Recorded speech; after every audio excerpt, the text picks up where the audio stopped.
तय पहुना हो गे आज ले हमर बरदाई पहुना हो गे तय पहुना हो गे आज ले हमर बरदाई पहुना हो गे तय पहुना हो गे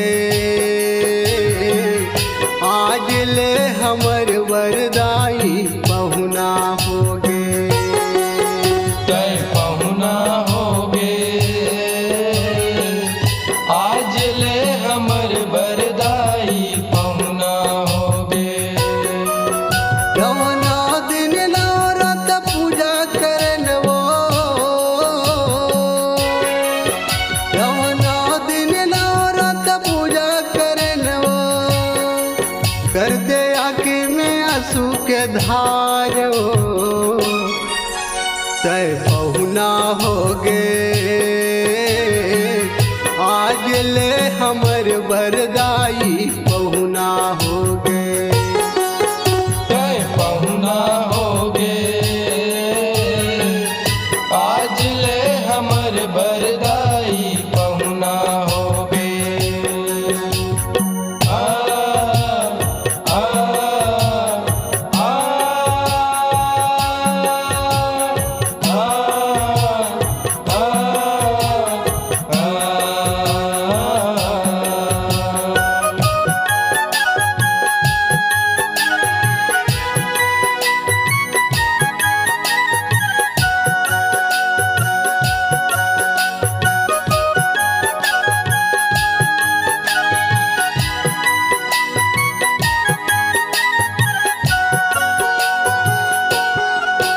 यह कुम्हरा रोवत हवे अपन भुवन में कैसे के कलसा बनावा लहु कुमरा रोवत हवे अपना भुवन में कैसे के कलसा बनावा यह कररा रोवत हवे अपन भुवन में कैसे के टुकनी बनावा यह करड़ा रोवत हवे अपना भुवन में कैसे के टुकनी बनावा यह लोहरा रोवत हवे अपन भुवन में यह लोहरा रोवत हवे अपन भुवन में कैसे के बाना बनावाओ तय पहुना हो गे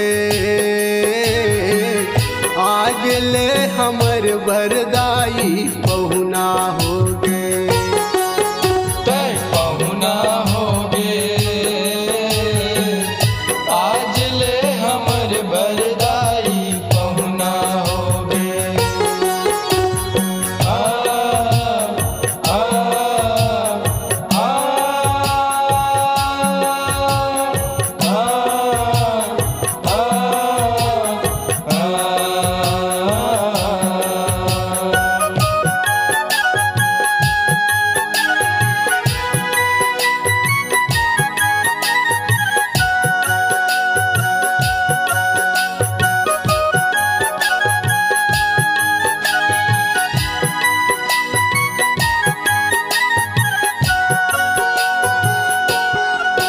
यह तुर करवत हवे अपन भुवन में कैसे के चूरी बनावा यह तुर करवत हवे अपना भुवन में कैसे के चूड़ी बनावा यह पटवा रोवत हवे अपन भुवन में कैसे के फुंदरी बनावा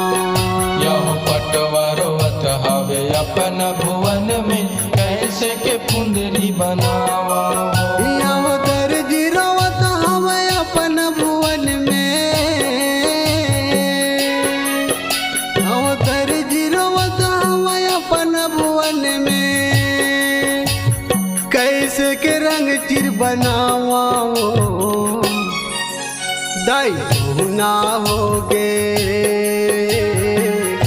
आज ले हमर बरदाई पहुना हो गे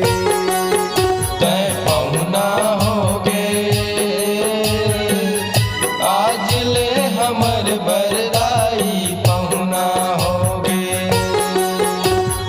आ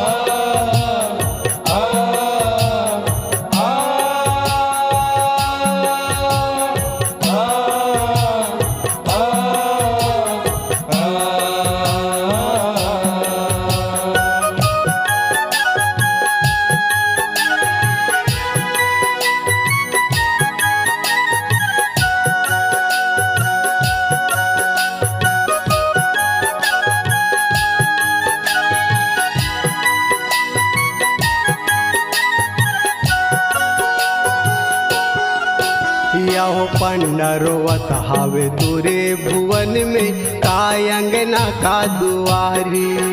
यह पंडा रोवत हावे तोरे भुवन में काय अंगना का दुआरी। यह से रोवत हावे तोरे भुवन में कैसे के मांदर बजाओ। यह से रोवत हावे तोरे भुवन में कैसे के मांदर बजाओ।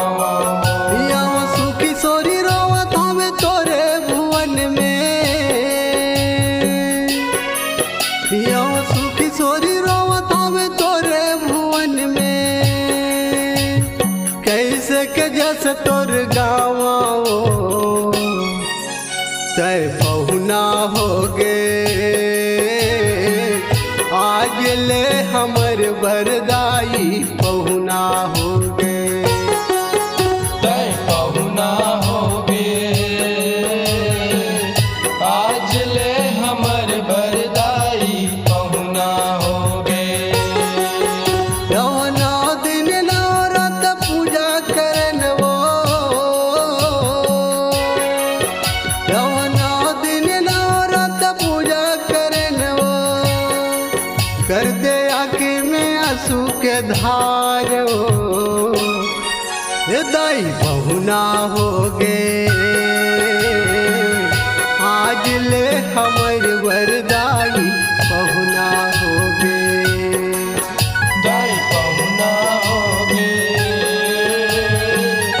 आज ले हमर बरदाई पहुना हो गे।